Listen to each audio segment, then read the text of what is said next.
Hi everybody, it's Ann Patchett and it's Friday, and if you haven't read this book, it's new to you. All right, this one comes with a really great story. I got a letter from a woman named T. Minot, and she owns Christopher Books in San Francisco. It was just the nicest, most loving letter about the joys of owning a bookstore.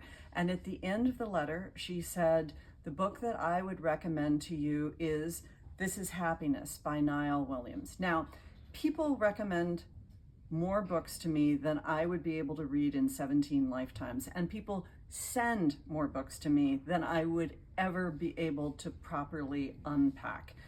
But this letter was so warm and wonderful. I thought, I'm going to read the book. And I went to look, and there it was on the shelf, which is kind of great because the book came out in 2019. Books from 2019, not always readily available on shelves. And I take it in the back room, and Elise says, "This is Happiness. It's my very favorite book." And so then I had another reason to read it. And then Sarah, who's the person who makes these videos, said, when you did your video about Irish novelists, everybody was like, well, has she read This is Happiness by Niall Williams? I hadn't, and I just did. And I love this book so passionately. It's about the tiny town of Faha in Ireland in 1958 getting electricity. It's about falling in love. It's about making friends. But really, it's not about any of those things. It's about language and place.